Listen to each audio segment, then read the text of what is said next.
भाभी, अरे भाभी, कहाँ हैं आप? मेन गेट का दरवाजा जोर से खोलते हुए बाहर से ही तेज आवाज में अनिल जी अपनी भाभी को आवाज लगाने लगे। अपने चाचा को यूं गुस्से में घर के अंदर आते देख 7 साल का विकास सहम गया और अंदर जाकर अपनी माँ से बोला, माँ, चाचा जी आए हैं, बहुत गुस्से में दिख रहे हैं। मुझे तो डर लग रहा है माँ उनसे। मैंने तो आज कोई बदमाशी भी नहीं की, कहीं मुझे डांटने तो नहीं आ रहे। विकास अपनी माँ से ये बोल ही रहा था, तभी वहां पर उसके चाचा जी आ जाते हैं और अपनी भाभी से बोलते हैं, वाह भाभी वाह, भैया को गुजरे हुए अभी 2 महीने भी पूरे नहीं हुए और आपकी लाडली बेटी पायल उनका ऑटो भरे बाजार में सवारियां लेकर चला रही है। अरे थोड़ी तो शर्म करो, घर की जवान बेटी रात के 10 बजे तक ऑटो चला रही है। अरे आपको कोई ऊंच नीच का डर है भी या नहीं? अपने बाप के जाने का गम नहीं है आपकी बेटी को? बड़ी बेशर्मी से मर्द वाले कपड़े पहनकर बड़ी शान से ऑटो चलाए फिर रही है। अरे पूरी बिरादरी में हमारे खानदान की थू थू कराने पर तुली हुई हो क्या दोनों माँ बेटी? और आप घर पर ये पापड़ तैयार कर रही हो। भैया के जाने का गम तो लगता है दोनों माँ बेटी को ही नहीं है। दोनों की दोनों बस लोगों से मिलने जुलने लग गई और अलग अलग काम धंधे करने लग गई।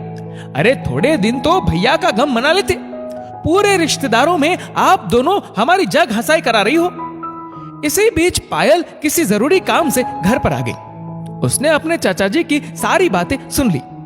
पायल ने देखा माँ एक कोने में चुपचाप खड़ी चाचा जी की बातें सुन रही थी। पास में उसका छोटा सा भाई सहमा सा खड़ा था। पायल को देखते ही चाचा जी बोले, अरे आओ बिटिया रानी, बहुत नाम कमा कर आ रही हो हमारे खानदान का। अरे अपने बाप के जाने का गम मना रही हो या ऑटो रिक्शा में अपनी सवारियों को गाने सुना रही हो? अरे तुम्हें शर्म नहीं आती क्या?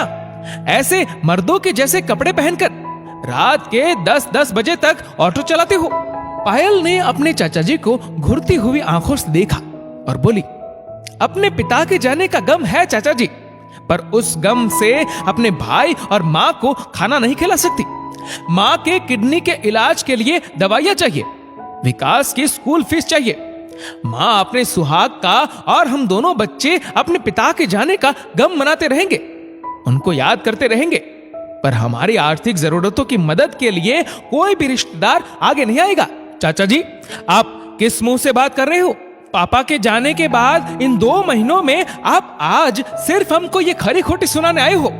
अरे एक बार संभालने तो आते। पर आपने तो एक बार ये भी जानने की कोशिश नहीं की कि हम अपना गुजारा कैसे कर रहे हैं। पापा ऑटो चलाते थे, उनकी कोई सरकारी नौकरी नहीं थी जो हमें पेंशन आती होगी उनकी। पापा के उस ऑटो से हमारा गुजारा होता था। पापा के जाने के बाद ऑटो बंद हो गया तो घर में पैसे आने भी बंद हो गए। हम लोगों ने बहुत दिन भूखे प्यासे रहकर गुजारे हैं। माँ दर्द से तड़पती रही, बिन दवाइयों के काम चलाया है। भाई का स्कूल छोड़ा रखा है। बहुत सारे राशन, पानी और बिजली के बिल हमारे ऊपर बकाया है। आप आते चाचा जी और संभालते हमारा घर, तो हम लोगों को यह सब करने की जरूरत ही नहीं पड़ती।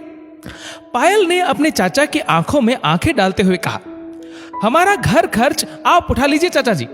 मैं अभी और इसी वक्त से ऑटो चलाना बंद कर दूंगी और अपनी कॉलेज की पढ़ाई पर ध्यान दूंगी। क्या चलाएंगे आप हमारा घर खर्च? देंगे हमें हर महीने पैसे?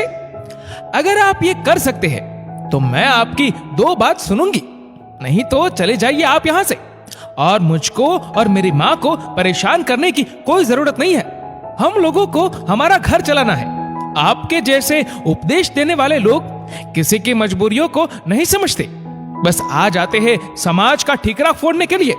चाचा जी अपनी भतीजी का ये रूप देखकर भीगी बिल्ली से बन गए। आज पायल ने चाचा जी को आईना दिखा दिया था। चाचा जी ऐसे दौड़े मानो जैसे अब अपनी भाभी के घर में घुसने की कभी हिम्मत नहीं करेंगे और ना पायल और उसके किसी भी काम पर कुछ भी उल्टा सीधा बोलने की। दोस्तों, परवाह मत करो कि लोग क्या कहते हैं। आपके घर के खर्चे लोग नहीं, आप खुद उठाते हो।